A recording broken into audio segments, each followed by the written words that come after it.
E meus queridos alunos do 9º ano, o tema da prova de vocês agora é criptógamas e nós trabalhamos em sala que as plantas, todas elas, apareceram, há mais ou menos, os primeiros grupos vegetais há mais ou menos 400 milhões de anos a partir das algas verdes clorofíceas, que nós já estudamos no módulo passado do nosso livro.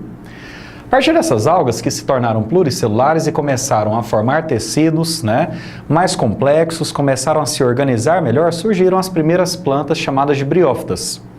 E depois de mais ou menos 100 milhões de anos, em torno disso aí do surgimento das briófitas, apareceram plantas um pouco mais complexas chamadas de pteridófitas.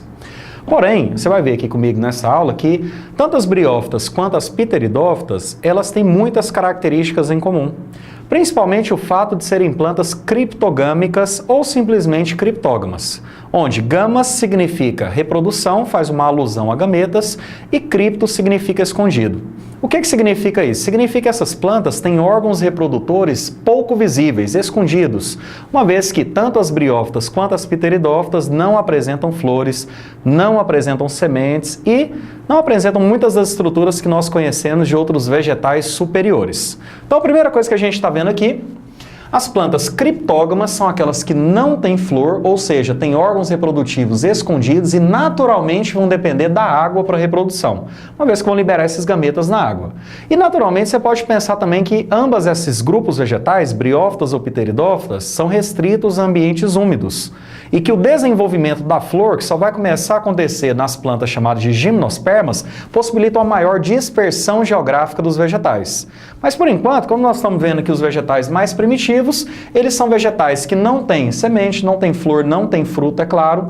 São vegetais muito simples, representados por briófitas, que nós temos aqui como principal representante mais conhecido seriam os musgos. Existem também outros representantes, como as hepáticas, os antóceros, porém sempre quando a gente fala em briófitas, o primeiro exemplo que vem na nossa cabeça são os musgos, até porque o termo brio significa musgo e fita significa planta. E as pteridófitas, cujo principal exemplo seriam as samambaias, porém, existem também samambaias gigantes, chamadas de samambaia-açu, existem os licopódios, as cavalinhas, as selaginelas, vários representantes de pteridófitas. Porém, o principal representante seriam sempre as samambaias. Aqui eu coloquei para a gente ver que as briófitas surgiram há mais ou menos 400 milhões de anos, surgiram diretamente a partir das clorofíceas, das algas verdes, e enquanto que nesse caso, as pteridófitas demoraram aí mais ou menos uns 100 milhões de anos para aparecer a partir também do mesmo ancestral das briófitas. No caso das briófitas, aqui eu representei o musgo e nós temos nos vegetais em geral duas fases reprodutivas. Normalmente os vegetais eles têm uma fase onde eles são chamados de gametófito e outra fase chamada de esporófito. No caso das briófitas, o vegetal que é verde duradouro, aquele que você consegue observar a olho nu, é o gametófito, a fase dele responsável pela produção de gametas. Enquanto que, no caso das briófitas, o esporófito vai ser essa parte transitória dependente do gametófito. Então aqui no desenho eu coloquei para vocês, o corpo do gametófito, do musgo propriamente dito, onde você percebe uma coisa, ele não tem raiz, caule e folha verdadeiros, porque essas plantas elas são avasculares. Os nutrientes que são absorvidos ali pelo rizóide têm que ser transportados de uma célula a célula por simples difusão, no caso de sais minerais, ou osmose no caso da água. Mas é algo muito lento, o que faz com que esses vegetais sejam sempre de pequeno porte. E nesse caso, você percebe que rizóide, cauloide mais o filóide dá origem à parte chamada de gametófito. Ou seja, a fase do vegetal responsável pela produção e liberação de gametas no meio aquoso.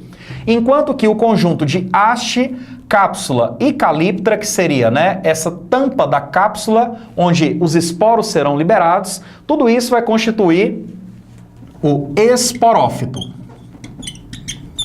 Só que lembre-se que somente nas briófitas o gametófito é o vegetal verde duradouro. No caso das pteridófitas, você vai ver ali comigo que o vegetal verde duradouro é o esporófito e segue assim nos demais grupos vegetais também. Ou seja, uma árvore que você está vendo aí num parque, na sua cidade, por exemplo, ela nesse caso é o esporófito. Agora, queridos, são restritos a ambientes úmidos justamente porque dependem da água para a reprodução.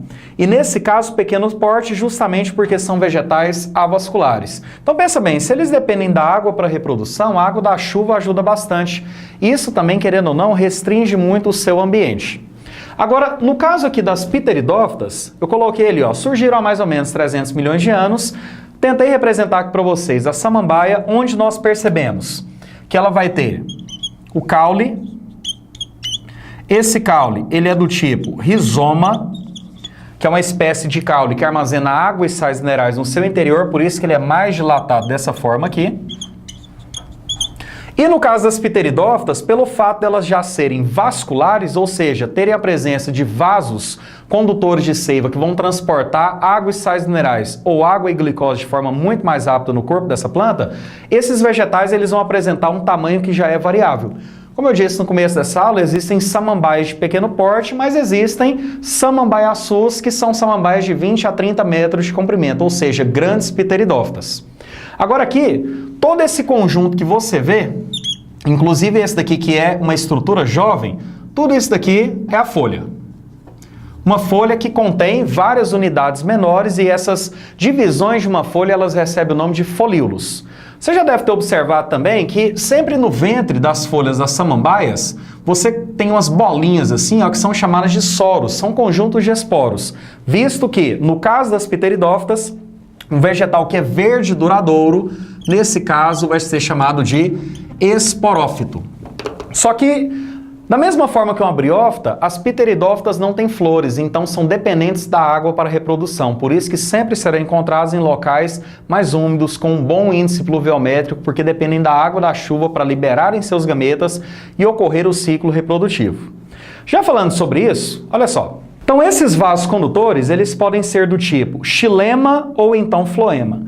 Você vai lembrar que o xilema ele transporta sempre água e sais da raiz até o topo da folha, enquanto que o floema vai transportar água e substâncias orgânicas produzidas pelo vegetal. Essas substâncias orgânicas, né, são várias, mas aqui eu simplifiquei e coloquei apenas a glicose, que é o açúcar produzido pela fotossíntese que ocorre na folha. Então, enquanto, por exemplo, o xilema ele vai ser da raiz até o topo da folha, o floema vai ser o contrário, vai ser do topo da folha, onde está ocorrendo a fotossíntese, até a ponta dessa raiz. Um é ascendente, no caso do xilema, e o outro é descendente, no caso do floema. Agora, falando sobre essa questão da reprodução, como esses vegetais aqui eles não têm flores, né, a reprodução deles se dá de uma forma um pouquinho diferente. Porque, por exemplo, em vegetais que têm flores ocorre o fenômeno da polinização, porém aqui isso não vai acontecer. Mas basicamente como é que acontece? Tanto em briófitas quanto pteridófitas, nós temos essas duas fases, o esporófito e o gametófito. No caso das briófitas, o vegetal verde duradouro é o gametófito. No caso das pteridófitas, o vegetal verde duradouro, aquele que você observa, a samambaia de fato, é o esporófito. Agora, como é que acontece isso? O esporófito, ele vai produzir esporos, e esses esporos, quando caem no solo, eles começam a ter desenvolvimento, e cada esporo pode se transformar em uma nova fase, que é o gametófito. Enquanto que o gametófito vai liberar seus gametas, né? Tanto anterozoides, que é o gameta masculino, quanto as zoosferas, que são os gametas femininos, eles vão se encontrar na presença da água. Por isso que eu coloquei aqui 4 moléculas de água aqui para você lembrar que a água é fundamental para a reprodução desses caras aqui, tanto briófitas quanto pteridófitas. Liberou os gametas, a oosfera vai atrair os anterozoides, vai ocorrer a fecundação e, após ocorrer a fecundação, uma nova folha, que no caso dessa samambaia vai começar a surgir, um novo esporófito, da mesma forma que eu coloquei ali. A grande diferença é só essa, porque no caso das briófitas, esse é o esporófito. Tá vendo aqui que ele cresce, né, sobre o gametófito? E no caso das pteridófitas, o esporófito, que é o vegetal verde duradouro. E o gametófito seria algo bem transitório, que somente dá origem, no caso, né, ao esporófito, fornece nutrientes a ele. Mas depois que a samambaia se desenvolve, ela suga todos os nutrientes do seu gametófito, por isso que ele normalmente não é tão visto assim, ok? Muito obrigado, gente!